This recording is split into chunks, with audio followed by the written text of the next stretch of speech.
Ladies and gentlemen, Jim Talent. At Jim Talent.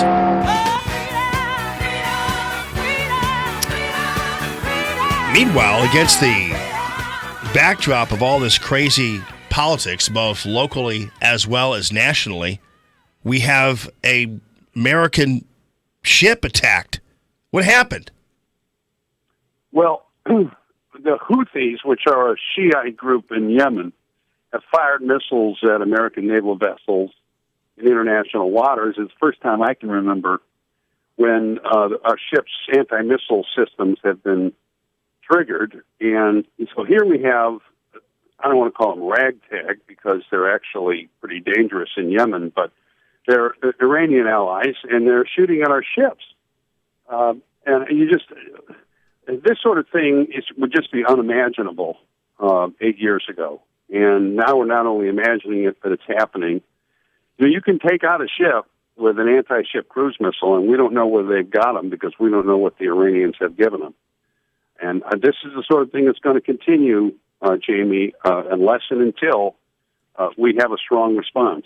And it's got to be across the board. So, yeah, that's happened in the last couple of days, and it's very concerning, but that's true all over the world. I mean, if you look at what's happening now in Iraq and Syria, we've managed to work ourselves into a situation where everybody hates us. I mean, the Iraqis, the Turks, the Syrians, of course, the Russians. This is a result of the policies of the last 8 years, and it is resulting and will continue to result in really bad things for the American people.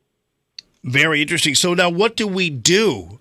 Do we do anything, or how do we respond? I've heard. No, I've not read. I was just talking to a friend of mine in Washington who said he'd heard that we had fired something back at them, which is appropriate. But my concern with the Obama administration is always that they never do anything on a timely basis. They always delay, and then when they do something, they take half measures.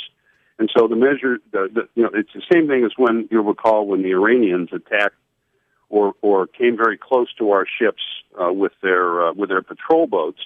We didn't do anything the first couple of times it happened, and then we finally fired a shot across their bow. So if you delay and then you take a half measure, you send a message of weakness. And I'm concerned. I'm watching it. But what you don't want is to tell them that they can get away with this sort of thing because then it just escalates. What do you think about what's going on with the Republican Party right now? I think it's curious that Trump now is being accused of causing chaos in the Republican Party when it's the people like Paul Ryan and these other guys who have decided to rescind their support or do whatever.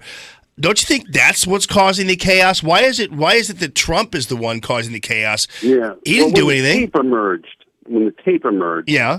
I'm not talking about the latest accusations, which are very troubling, although, they were troubling 20 years ago, Jamie, when the President of the United States was accused of far worse, right? And, see, my reaction to this is based on what I went through in that time, because for years, the media was out to get anybody who tried to hold Clinton accountable for any of this range of things. I was there. I remember the packs of cameras when you would come out of a hearing room, and they'd want you to interview you. And when they interviewed you, it was all about politics. It was just, this is just the vast conspiracy trying to get President Clinton, right? And I saw that up close, Jamie, and that's how I reacted to all of this, because, when you don't enforce a social standard in anything like a consistent way, you don't have a standard, okay? So if a coach says, okay, everybody's got to show up on time for practice, but he has 3 or 4 favorite players who don't have to show up on time, the message he's sending to the people is not that to his people, it's not that he has a standard for when you show up to practice, it's that he has some favorites that he treats better than everybody else, and you don't have a standard.